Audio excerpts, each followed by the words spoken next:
So we just got back from Croatia, and it was a fascinating experience. It was a beautiful country, and I think one of the most fascinating parts of it was the fact that in the walled cities, they've made sure to not fix the mortar holes in the walls and on the ground as a reminder, of what has occurred and what should not occur again. And I just thought that was really powerful. But the Parsha is not about Croatia, and neither is my Drash. So, the Parsha is actually about Balak, who is the king of Moab. So I wrote some things down because if I were to just talk, I would go in circles and I would go on for a while and you'd be like, yeah, it's time for, Oneg, let's go.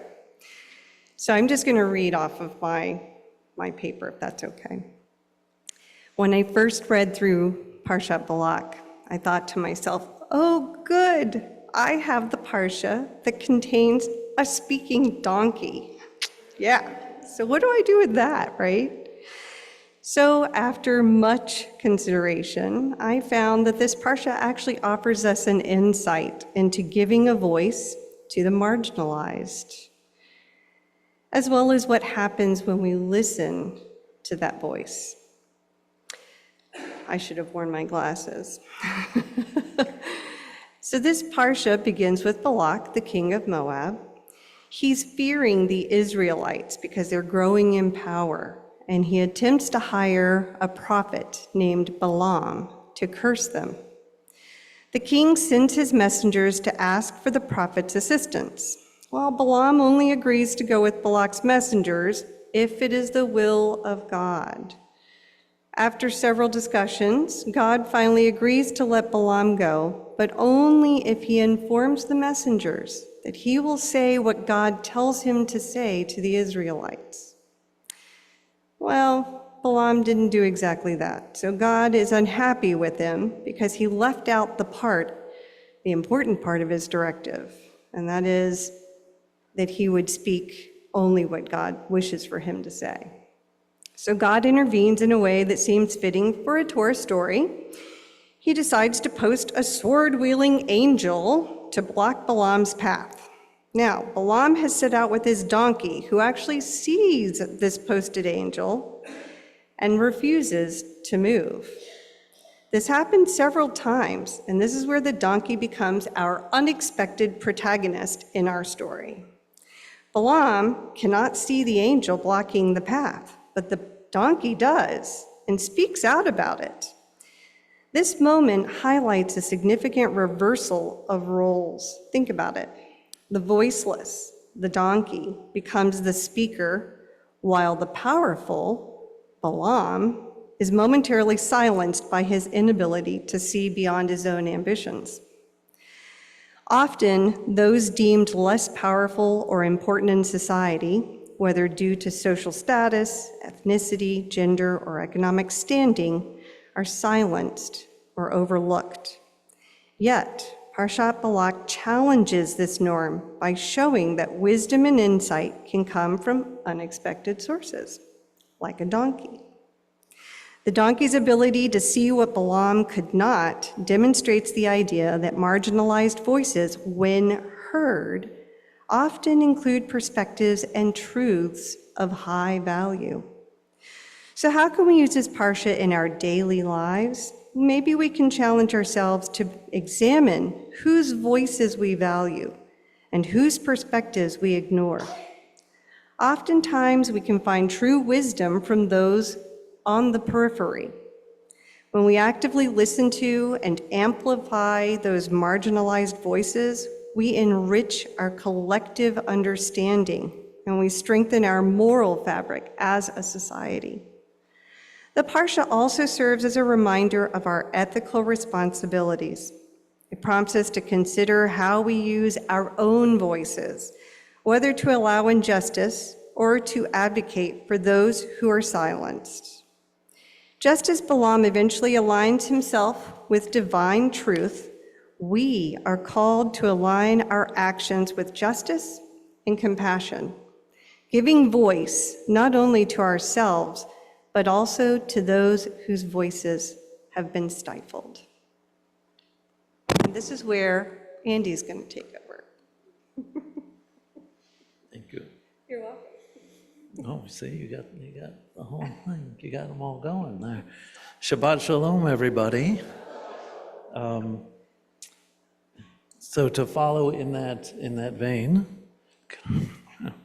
now, so I think this represents one of our earlier lessons for RDEI, and it's now been 2 years plus since the RDEI committee has gotten underway here.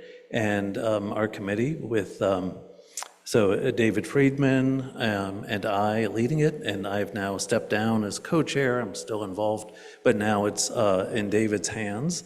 And I think this is just a reminder of the importance of listening to voices that are often not considered and the risk of not paying attention to those. I want to mention where things are going, so just highlighting, we've got 3 primary areas that our committee's focusing on. So the first is exploring the next steps to address accessibility and inclusion here at Oseh Shalom. Another is going to be on really the outreach as well as the inreach, so communications. We do a lot of things, and it's often, it's easy to overlook and not appreciate. But even the sign that you all walked by right outside that talks about our values and what we want to highlight and recognize, that's part of RDEI. And then education, so continuing efforts to deepen and promote DEI growth across the Oseh community. So I say that and remind you all, because one of the tools we'll be using to guide the work is a survey to make sure that our work aligns with what the members' needs and desires are. So we've got 2 purposes for this survey. First, to get a fuller sense of the membership familiarity with our activities and help inform how we move forward. And then second, we want to provide more understanding and more data on congregants' specific needs around accessibility and inclusion. So it's really kind of a needs assessment in a way, so that we can figure out, of the many things that we could go in different directions, where we ought to focus those efforts and energies. Keep an eye out for this brief. It's going to be 8 questions, and the survey will be sent out via an email link in the coming month. And then we'll use that to probably pull together a couple focus groups, so you'll hear more about opportunities to participate that way as well. And that's going to guide our action plan. So wanted to give you a heads up about that and look forward to getting your responses. Okay, and then I get to talk again. Okay. Okay. So I want to thank Ray and the Religious Committee for inviting us to engage in this Drash. And I want to encourage others who have thought about giving a Drash, but sometime in the future. Now's your time. Now's the time to do it. It's intimidating. That's where I was going to, I was getting ready to say that, so. Oh, okay, go ahead. Stealing my thunder. Sorry. I'm kidding. No, on a personal note, I really struggled with this. This was an activity that was very difficult for me. And I mean, my brain has just been exploding, and I've just been so, I'm sort of feeling a lot of self-doubt. But tonight on our way here, it's amazing because we're having this conversation, and he's saying, okay, how are you feeling? Like what, just you'll be fine, And all of a sudden it dawned on me, I'm being given a voice.